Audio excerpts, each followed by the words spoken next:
বাংলার ক্রিকেটে সব ফরম্যাটে সেঞ্চুরি করা একমাত্র ব্যাটারকে আপনি কি পারবেন ভুলে যেতে, যে নিজের জীবন বাজি রেখে এক হাতে ব্যাটিং করে ক্রিকেটে ইতিহাস লিখেছিল ব্যাটিং অমরত্বের মহাকাব্য?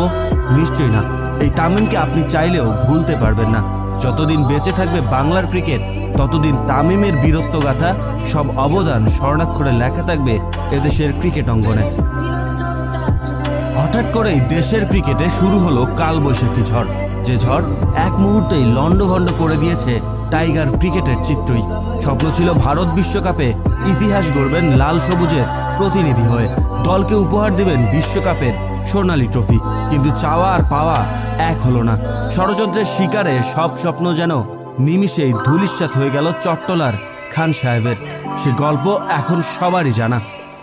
কবি বলেছেন, নক্ষত্রেরও একদিন মরে যেতে হয়, কিন্তু অঘোষিতই বিদায় তো আপনাকে মানায় না মিস্টার খান।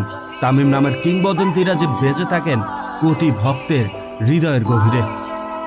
তামিম গত 17 বছরে যা দিয়েছে দেশের ক্রিকেটকে, সেটা কি পারবেন ভুলে যেতে?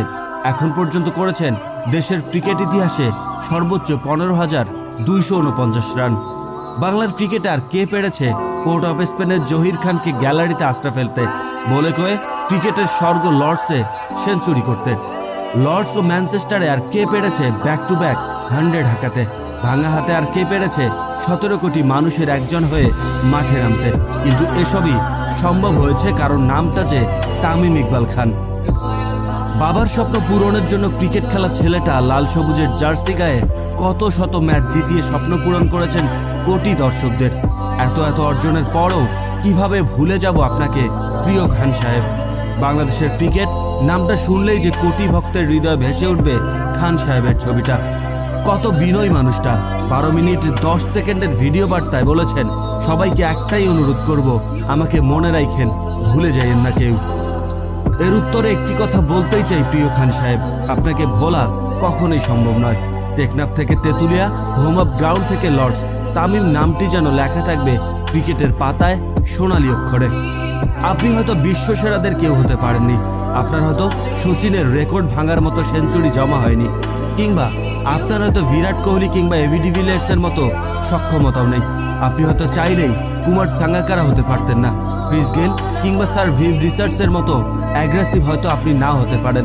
তবে বাংলাদেশি ক্রিকেট ভক্ত হয়ে কিভাবে ভুলে যাব তামিম নামের একটা সোনালী অধ্যায়কে? কি করে বাংলার ওপেনিং প্রান্তে ভরসা খুঁজব তামিম ছাড়া অন্য কারো মাঝে? হয়তো আপনাকে ওরা ছুঁড়ে ফেলেছে দিন শেষের আবর্জনা হিসেবে, কিন্তু আমাদের হৃদয় থেকে কি আপনাকে ছুঁড়ে ফেলে দিতে পারবে? আপনাকে ছাড়া বিশ্বকাপ মিশনে হয়তো এবার অনেকেই খুশি, এমন ভাব নিচ্ছে সবাই। আপনাকে ছাড়া বিশ্বকাপের স্কোয়াড খুব শক্তিশালী করেছে বাংলাদেশের ক্রিকেট বোর্ডের অযোগ্য, অথর্ব, বুদ্ধি প্রতিবন্ধী নির্বাচক প্যানেল।